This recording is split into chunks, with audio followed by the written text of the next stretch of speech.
నమస్కారం అండి, నేను గీతాంజలి. మీకోసం సుమన్ టీవీ రామేశ్వరంలో.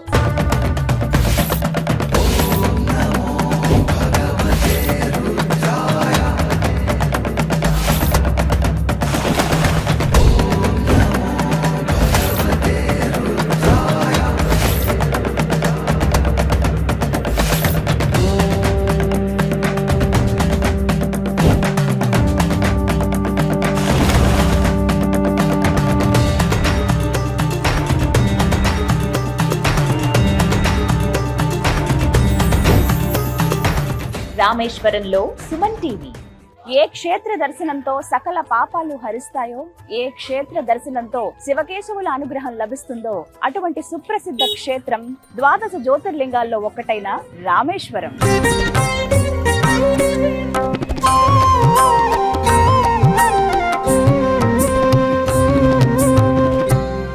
నేను కట్టుకున్న ఈ అందమైన సారీని స్పాన్సర్ చేసిన వారు వారాహి సిల్క్. సాంప్రదాయానికి సౌందర్యానికి వారధి. ఆ రామనాథ స్వామి దర్శనంతో పునీతులవుదాం. వెళ్ళి స్వామివారిని దర్శించుకుందామా, రండి.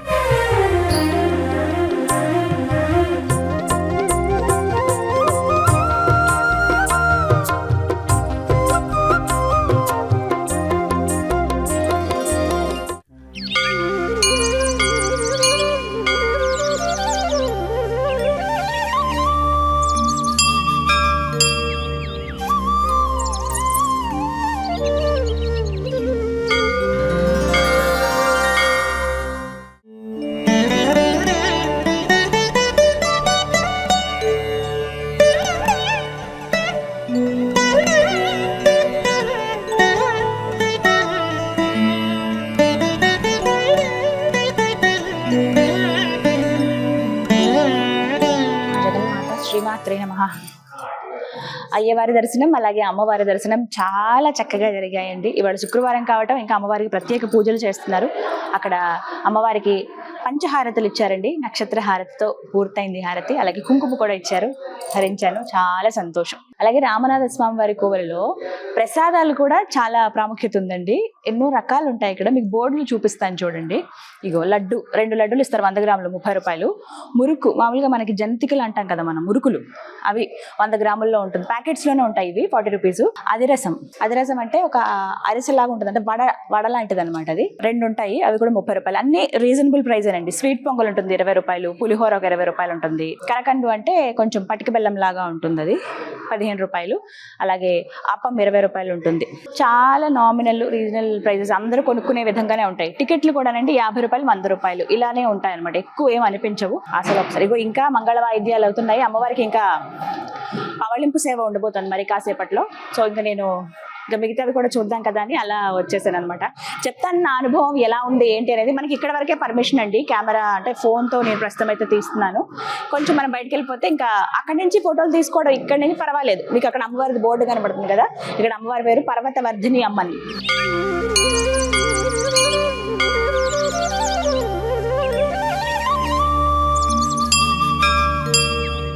అమ్మవారి దర్శనానికి వెళ్తుంటానండి. మనకి కుడివైపున ఒక స్తంభానికి ప్రత్యంగిరాదేవి విగ్రహం అలా చెక్కి ఉంటుంది. ఎంత సుందరంగా ఉంటారు అమ్మవారు. ఎలాంటి రంగులు ఏమి వేయరు చూడండి ఒకసారి. మొత్తం అమ్మవారికి అభిషేకం చేస్తారు ఇక్కడ. అలాగే నూనె రాస్తారు, నువ్వుల నూనె అలాగా. అందుకనే మనకి ఎక్కడ రంగులు ఏవి వేయకుండా అలా కనబడతారు అనమాట. కానీ ఇక్కడైతే శుక్రవారం రోజు అయితే ప్రతి శుక్రవారం పూజ చేస్తారటండి. ఇగో అమ్మవారి కుంకుమ ధరిస్తారు, అభిషేకం చేస్తారు, అలాగే నువ్వుల నూనె అంతా అద్దుతారు. ఇలాగా సింహం ముఖంతో ఉన్నారు కదా అమ్మవారు, భుజాలతోటి. మొత్తం అమ్మవారు ఇక్కడ 10 చేతులతో కనబడతారండి. ఇలా చీల్చుతున్నారు చూడండి, కనిపిస్తున్నారు మనకి. కానీ ఉగ్రంగా ఉంది ఆవిడ, సింహం ముఖంతో కనిపిస్తున్నారు అనమాట. అన్ని స్తంభాలు కలర్ఫుల్ గా కనపడతాయి, కానీ ఈ ఒక్క స్తంభం మాత్రమే మనకి ఇలాగా రాతి ఎలా ఉందో అలా ఉంచేస్తారు అనమాట. మీరు వచ్చినప్పుడు మాత్రం ఖచ్చితంగా దర్శనం చేసుకోండి, ఒకసారి దండం పెట్టుకుని వెళ్ళొచ్చు.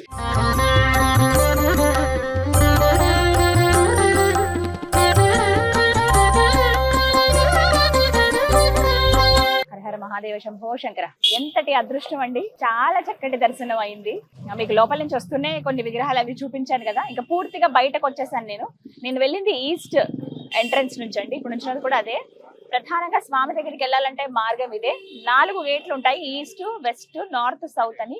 ఈస్ట్ ఎంట్రన్స్ నుంచి మీరు వెళ్తే చాలా మంచిది, ఎందుకంటే త్వరగా రీచ్ అవ్వచ్చు. లేకపోతే చుట్టూరు తిరగాల్సి వస్తుంది. ఈస్ట్ అంటే ఇది ఎదురుగుండా ఇంకా రామనాథ స్వామి కొలువైన స్థలమే అనమాట.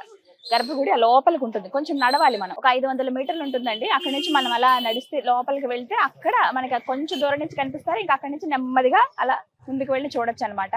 లైన్లు ఉంటాయి, క్యూ లైన్స్. అయితే ఫస్ట్ మనం ఇలా వెళ్తున్నప్పుడే ఒకటి రెండు గుమ్మాలు, పెద్ద పెద్ద ద్వారాలతోటి గుమ్మం దగ్గర అలా దాటుకుని వెళ్తున్నప్పుడు లెఫ్ట్ సైడ్ లో స్వామి వివేకానంద గారి గురించి ఇంగ్లీష్ లో ఒక రాసి ఉంటుందండి, ఒక చిన్న స్టోరీ లాగా. అది మీకు టైం ఉంటే కనుక మీరు చదవచ్చు. మాక్సిమం మీకు తమిళం అలాగే ఇంగ్లీష్ ఈ రెండే ఉంటాయండి, హిందీ కూడా చాలా తక్కువ. మీరు ఇంగ్లీష్ లో అర్థం చేసుకోగలిగితే ఒకసారి చదువుకుని అలా లోపలికి వెళ్ళండి. ఒక్క అడుగు ఇలా లోపలికి వేయగానే నంది విగ్రహం ఉంటుందండి. ఇంత పెద్దది, అసలు 2 చేతులు చాపినా కూడా చెప్పలేము అంత పెద్ద నంది విగ్రహం. రంగురంగులుగా తీర్చిదిద్దారు అనమాట. 4 ఇలా బయటకు పెట్టి ఉన్నట్టు, నిజంగా నంది కూర్చుంటే ఎలా ఉంటుంది అంత నిండుగా అన్నట్టుగా అనిపిస్తుంది అనమాట. అలా నంది ఉండగా కొంచెం మనం ముందుకు వెళ్తే మొత్తం క్యూ లైన్స్ ఉంటాయి. ఇలా లెఫ్ట్ మనం ఫస్ట్ దర్శనానికి వెళ్తున్నప్పుడే సూర్య భగవానుడు ఉషా ప్రత్యూష సమేతంగా స్వామి అక్కడ కొలువై ఉంటారు. ఆ పక్కగా సహస్రలింగం అని ఉంటుంది. అలా చూసుకుంటూ నెమ్మదిగా దండం పెట్టుకుని అలా క్యూ లైన్ లో అలా వచ్చేయటమే. దూరం నుంచి మనకి విఘ్నేశ్వరుడు కనపడతారు. కరిమూల గణపతి అని అంటే బ్రహ్మచారి అనమాట. పెళ్ళవక ముందు బ్రహ్మచారి గణపతి అక్కడ మనకి విగ్రహం ఉంటుంది. నల్లటి విగ్రహం, రాతి విగ్రహం. అలా చూసుకుని దూరం నుంచి దండం పెట్టుకుని క్యూ లైన్ లో అలా వెళ్తే ఇక కొంచెం పైకెక్కి చూడాలండి.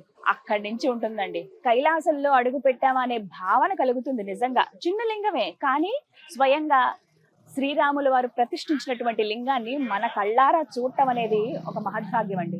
సీతమ్మ అలా సైకతంతో అంటే ఇసుకతోటి ఒక లింగాన్ని ఏర్పాటు చేసి అది శ్రీరాముల వారికి ఇవ్వగా ఆయన ఆ లింగానికి ప్రాణ ప్రతిష్ఠ చేస్తారు. అందుకే స్వామి పేరు ఇక్కడ రామనాథ స్వామి, రామనాథేశ్వరుడు అని అంటారు. ప్రత్యేకించి చెప్పాలి, జ్యోతిర్లింగాలలో మనకి ఒకటైనటువంటి రామేశ్వరం అనేది సకల పాపహరణం అండి. దర్శించుకోవటం వల్ల సాక్షాత్గా బ్రహ్మహత్య పాతకాన్ని పోగొట్టుకున్నారు ఈ లింగాన్ని ప్రతిష్ఠించి రాముల వారు అని చెప్తారు. అంటే మనం ఏ పాపం చేసినా పోతుందా అనేది కాదు, అక్కడ మనలో పశ్చాత్తాపం అనేది ఉంటుంది. ఆ పశ్చాత్తాపం పడి ఇలాంటి ప్రదేశాలకు వస్తే, ఇటువంటి సంగమాల్లో తీర్థాల స్నానం ఆచరించి స్వామిని దర్శించుకుంటే అదొక మహద్భాగ్యమే. మనం ఇక్కడికి రావాలన్నా మనం అంత ఈజీగా రాలేమటండి. నేను చాగంటి గారి మాటల్లో విన్నాను, నేను వెళ్తాను రామేశ్వరం, నేను వెళ్ళాలనుకుంటున్నాను, ఇలా అనకూడదట. స్వామి నీ దగ్గరికి నన్ను రప్పించుకొని మనం ఒక కోరిక ఆయన ముందు ఉంచితే ఆయనకి నచ్చినప్పుడు తీసుకొస్తాడు. నాకు అనిపించింది ఇది ఆయన ఆజ్ఞనేమో, అందుకే ఇలా రాగలిగాం మేము, మా టీం అంతా కూడా. వాస్తవానికి చెప్పాలంటే చాలా సార్లు నేను దర్శనం చేసుకున్నాను, కానీ ఈసారి ఇంకా దర్శించుకోవడమే ఒక మహద్భాగ్యం అని చెప్పాలి. అలా నెమ్మదిగా వెళ్తూ ఉంటే చిన్న లింగము మొత్తం గంధం పెట్టి కుంకుమ పెట్టి అలంకరించారనమాట. ఇలా పైవస్త్రం వేశారు, రుద్రాక్షలు. దూరం నుంచి అలా చూసుకుంటూ ఓం నమ శివాయ, ఓం నమ శివాయ. ఇక్కడ ఏంటంటే హరహర మహాదేవ శంభో శంకర ఓం నమ శివాయ అంటున్నారు, జై శ్రీరామ్ అని కూడా అంటున్నారు. ఎందుకంటే రాముల వారు ప్రతిష్ఠించింది కదా, అందుకనే శివకేశవులు ఇద్దరికి కూడా ప్రీతిపాత్రం ఈ స్థలం అని అంటారు. ఇద్దరిని మనం దర్శించుకున్నట్టే, ఇద్దరి అనుగ్రహం మన పైన ఉన్నట్టే. అలా స్వామిని చూసి నెమ్మదిగా పక్కకు వచ్చేస్తేనండి అక్కడ మనకి నటరాజ స్వామి కనిపిస్తారు. అలా కొంచెం దిగి వెళ్తే దక్షిణామూర్తి వారి దర్శనం చేసుకోవాలండి. గురుదేవులు కదా ఆయన, అసలు గురువు అంటే దక్షిణామూర్తి అనే చెబుతారు. ఆయన దర్శించుకుని అలాగే పంచలోహ విగ్రహాలతో ఉన్న రాముల వారిని కూడా దర్శించుకుని అలా పక్కకు వెళ్తే ఆ గణపతి వైపు నుంచి మనం ముందు కనుక అలా వెళ్తూ ఉంటే వెనక మనకి లింగోద్భవం కనిపిస్తుంది అనమాట. అంటే ఎలా అసలు లింగోద్భవం ఎలా జరిగింది, ఆది అంతం అనేది ఉండదు కదా. బ్రహ్మ విష్ణు పోటీ పడతారు కదా అసలు ఎక్కడుందో తెలుసుకోవాలని చెప్పి, కానీ చివరికి అది ఆది అంతం అన్ని నేనే అని చెప్తారు కదా. ఆ లింగోద్భవం ఎలా లింగంలాగా ఉద్భవించారో స్వామి అనేది అక్కడ ఆ విగ్రహం మనం కరెక్ట్ గా వెనక వైపున చూస్తాం. అలా ముందుకు వెళ్ళి కొంచెం పక్కకి వెళితే గనక విశాలాక్షి అమ్మవారిని దర్శించుకుని కొంచెం పక్కగా మీరు మహిషాసురమర్దిని అమ్మవారి చిన్న విగ్రహం ఉంటుందండి, అది కూడా చూసుకుని ఒకసారి అలా పైకి ఎక్కితే ఆంజనేయ స్వామి వారు పెట్టినటువంటి శివలింగం ఏదైతే ఉందో ఆ లింగాన్ని మనం అక్కడ దర్శించుకోవచ్చండి.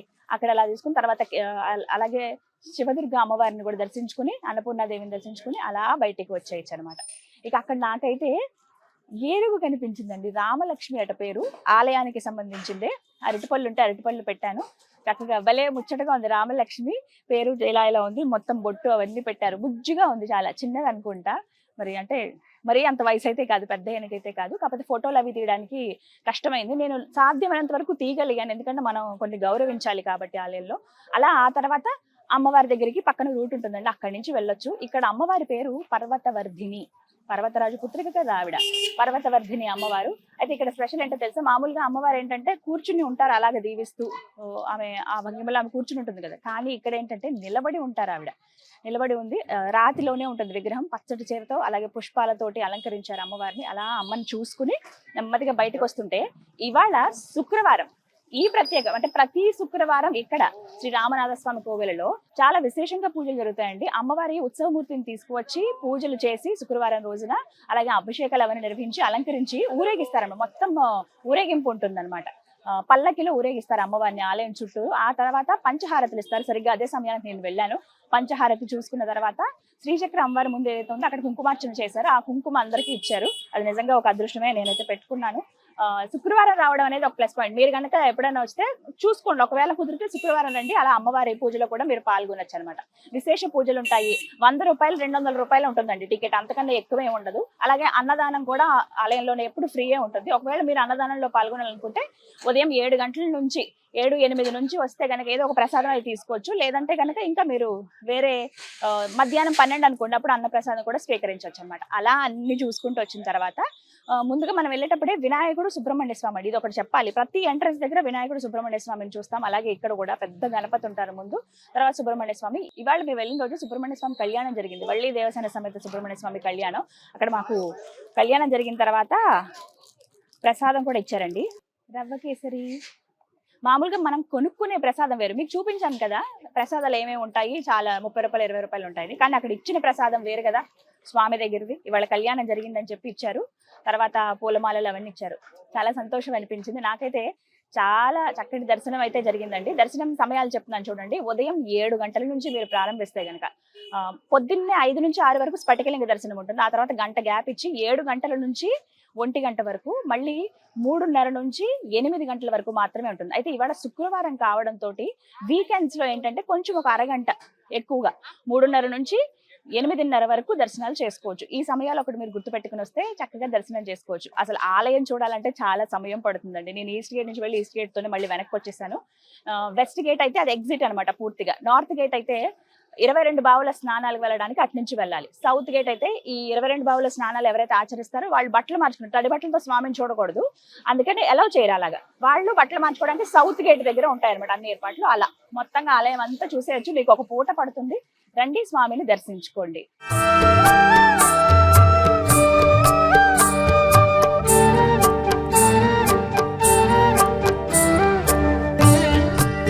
ఏ లింగ దర్శనంతో సకల పాపాలు హరిస్తాయో, ఏ ప్రాంతానికి వస్తే మన మనసులో ఉన్న బాధలు అన్ని తొలగిపోతాయో, ఎవరిని వేడుకుంటే మన బాధలు ఇట్టి తీసేస్తారో ఆయనే శివయ్య అని చెబుతూ ఉంటారు. అయితే ఇక్కడ స్వామి రామనాథ స్వామిగా కొలువై ఉన్నారండి.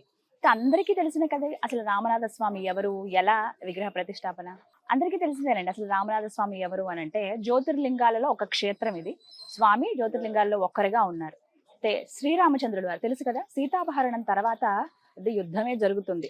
సీతమ్మని మళ్ళీ తీసుకువచ్చే క్రమంలో రామసేతును నిర్మించడం కావచ్చు, అది ఇక్కడ మనం ఈ రామేశ్వరంలో చూడొచ్చు. చివరి భాగం భారతదేశానికి చిట్ట చివరి భూభాగం ధనుష్కోటి. అక్కడి నుంచి చూసుకుంటే కొద్దిగా ముందుగా అక్కడి నుంచి శ్రీలంకకు, అక్కడ ఉన్నటువంటి దీవులకు రామసేతు నిర్మాణం అయితే జరిగింది. ఆ తర్వాత యుద్ధం జరగటము, సీతమ్మ తల్లిని మళ్ళీ వెనక్కి తీసుకువచ్చేయటము ఇవన్నీ మనకు తెలిసిందే. తీసుకొచ్చిన తర్వాత రావణుడు బ్రాహ్మణుడు, అందులోనూ అపర శివభక్తుడు, అందరికీ తెలిసిందే. ఏది ఏమైనా కానీ బ్రాహ్మణ హత్య మహాపాపం అని అంటారు. అలాంటి పాపం మరి శ్రీరామచంద్రుడే మూట కట్టుకున్నారు కదా, అది ఎలా అయినా తొలగించుకోవాలి. ఏమిటి అని అంటే వారి అగస్త్య మహాముని ఒక సలహా ఇస్తారట, ఒక విగ్రహ ప్రతిష్టాపన చేయాలి, ఆ శివయ్యను ప్రతిష్ఠించాలని చెప్తే అవశ్యం అని చెప్పి తప్పకుండా ఆయన ఇక్కడే మనకి రామతీర్థం అని ఉంటుందండి, అక్కడే వారు నివాసం ఉండేవాళ్ళు రాముల వారు. ఆ పక్కనే లక్ష్మణ తీర్థం ఉండి అక్కడ లక్ష్మణుల వారు కుటీరం ఏర్పాటు చేసుకుని ఉండేవారు. అక్కడే సంధ్యావందనం చేయటం ఇవన్నీ జరిగేవన్నమాట. అలా అక్కడికి వెళ్ళి ఎప్పుడైతే అగస్త్య మహాముని ఈ విధంగా చెప్తారో సంధ్యావందనాలు చేసుకుని స్నానాదులు ఆచరించుకుని వచ్చి ఆ తర్వాత హనుమంతుల వారు అలాగే అమ్మవారు అందరూ కూర్చుని ఒక మాట అనుకుంటారు, ఇలా లింగ ప్రతిష్టాపన చేయాలంటే స్వామిని నేను ఎప్పుడు హనుమ ముందుంటారు కదా, నేను తీసుకొస్తాను లింగం అని చెప్పి కాశీకి బయలుదేరతారట. సరే ఆయన వెళ్ళారు, ఎంతకీ రారు, సమయం అయిపోవస్తుంది, ఈ సమయంలోగా ప్రతిష్టాపన చేయాలని చెప్పి మహాముని చెప్పటంతో సమయం మించిపోతోందని అప్పుడు సీతమ్మ వారు ఎక్కడైతే ధనుష్కోడి అనే ప్రాంతం ఉందో 2 సముద్రాలు కలిసే చోటు, అక్కడ ఆవిడ ఇసుకనంతా ఒక దగ్గర చేసి ఒక లింగం లాగా తయారు చేస్తారు. తయారు చేసినటువంటి సీతమ్మ తయారు చేసిన ఆ లింగాన్ని రాముల వారు ప్రాణ ప్రతిష్ఠతోటి ఆ లింగాన్ని స్థిరపరుస్తారన్నమాట, అంటే ప్రతిష్ఠ చేస్తారనమాట ఆ లింగానికి. అదే ఇప్పుడు మనం చూస్తున్నటువంటి శ్రీ రామనాథ స్వామి. ఇప్పుడు గర్భగుడిలో మీరు ఏ శివలింగం అయితే చూస్తున్నారో స్వయంగా శ్రీరామచంద్రుల వారే ప్రతిష్ఠించారనమాట. ఆ ప్రతిష్టాపనతోటి ఆయన బ్రహ్మహత్య మహాపాతకాన్ని ఆయన పోగొట్టుకున్నారట. అంటే అందుకనే చెబుతూ ఉంటారు, ఈ ప్రాంతానికి ఎవరు వచ్చినా అంటే తప్పులు చేసి వచ్చేస్తే అని అర్థం కాదు. అక్కడ కొన్ని తప్పులు చేసినప్పుడు మనం పశ్చాత్తాప పడతాం, మనస్తాపంతో ఉంటాం. ఇవన్నీ ఎప్పుడు మనం తొలచివేస్తూ ఉంటాయి. కానీ పశ్చాత్తాపడగానే అయిపోతుందా? కాదు. కొన్ని క్షేత్రాలు, తీర్థాలు దర్శిస్తే ఖచ్చితంగా వాటి నుంచి విముక్తి లభిస్తుందంటారు. అలాంటి క్షేత్రంలో ఒకటి ఈ రామేశ్వరం అని చెప్తారు. అలా స్వామివారు ప్రతిష్ఠించారు. ఇంకేముంది, సమయం అయిపోయింది, ఇంక ప్రతిష్టాపన జరిగిపోయాక అప్పుడు ఆంజనేయ స్వామి కాశీ నుండి ఒక లింగం తీసుకొస్తారట. అప్పుడు అనిపిస్తుంది, అయ్యయ్యో సమయానికి నేను తీసుకురాలేకపోయానని చిన్నపుచ్చుకుంటారట. చాలా మంది చెప్తారండి, కోపం వచ్చింది హనుమాన్కి ఇలా అంటారు. కానీ ఆయన ఎంత ఇష్టం అంటే రామయ్య అంటే అసలు ఆయన మీద కోపం కానీ ఎలాంటిది ఉండదు, ప్రేమే. అది తప్ప ఇంకొకటి ఉండదట హనుమంతుల వారికి. అయితే మరి ఏం చెయ్యను తండ్రి, నువ్వు ఇలా చేస్తే, నువ్వు ప్రతిష్టాపన చేసేసావు, మరి నేను తెచ్చిన లింగం అంటే, హనుమాను బాధపడకు, నువ్వు తెచ్చిన లింగానికి కూడా ప్రతిష్టాపన చేద్దాము, ఆ లింగం కూడా పూజలు అందుకుంటుంది, నేను ఎక్కడైతే లింగ ప్రతిష్టాపన చేశానో ఆ పక్కగానే. అందుకనే రామనాథ స్వామి దర్శనంకి వచ్చిన మీరు కొంచెం అలా అడిగైనా వెళ్ళండి. పక్కగా వెళ్తే విశాలాక్షి అమ్మవారు, అలాగే కాశీ విశ్వనాథుడిగా ఆ శివయ్య అక్కడ కొలువై ఉంటారు. ఇలా ఇదన్నమాట వృత్తాంతం. అసలు రామేశ్వరం అసలు ఏమిటి కథ అని అంటే, ఇది చాలా మందికి తెలియాలండి కదా. అంటే తెలిసి తెలియక అవునా కాదని అనుకుంటారు కానీ, అంటే అసలు ఏంటో జ్యోతిర్లింగం అంటే జ్యోతిర్లింగం అనుకుంటారు కానీ కాదు. అసలైన వాస్తవ కథ అయితే ఇదని పెద్దలు చెప్తుంటే నేను విన్నాను. అలా నాకు చూడాలనిపించింది. మహద్భాగ్యంగా ఇక్కడికి రావటం, దర్శించుకోవటం. మీ అందరూ కూడా దర్శనం కలగాలని కోరుకుంటున్నాను. టైమింగ్స్ చెప్పాను కదా, అలాగే ఇక్కడ అన్ని సౌకర్యాలు ఉంటాయండి, సదుపాయాలు ఉంటాయి. బ్రాహ్మణ సత్రం ఉంటుంది, అలాగే మామూలుగా ఉండే వాళ్ళ కోసం ఉంటాయి. చిన్న హోటల్స్, చిన్న లాడ్జిల్ రూముల దగ్గర నుంచి పెద్ద హోటల్స్ లగ్జరీగా ఉండే వాళ్ళకి కూడా ఉంటాయి. ఎక్కడికక్కడ టిఫిన్ షాపులు ఉంటాయి. ఇంకొకటి ఏంటంటే, తమిళం వస్తే ఇంకా మంచిది. తమిళం రాకపోతే కొంచెం మీరు మేనేజ్ చేసుకోవచ్చు ఇంగ్లీష్లో, అలాగే హిందీలో. తెలుగు అనేది చాలా తక్కువ మంది మనకు కనిపిస్తారు. మనకి పక్కనే షాపులు చూపిస్తాను, చాలా షాప్స్ ఉంటాయి. కావాల్సిన వస్తువులు, పూజకు కావాల్సినవి కూడా కొనుక్కుని వెళ్ళొచ్చు. ఎలాంటి ఇబ్బంది అయితే ఉండదు. అన్నదానం ఉంటుంది, కావాల్సిన వస్తువులు ఆలయంలో కూడా తీసుకోవచ్చు. టికెట్స్ అనేవి కూడా రీజనబుల్ ప్రైస్ లో ఉంటాయి. అన్ని అందుబాటులో ఉంటాయి. కాబట్టి మీరు కూడా వచ్చి ఆ స్వామిని దర్శనం చేసుకుంటారని కోరుకుంటున్నాను.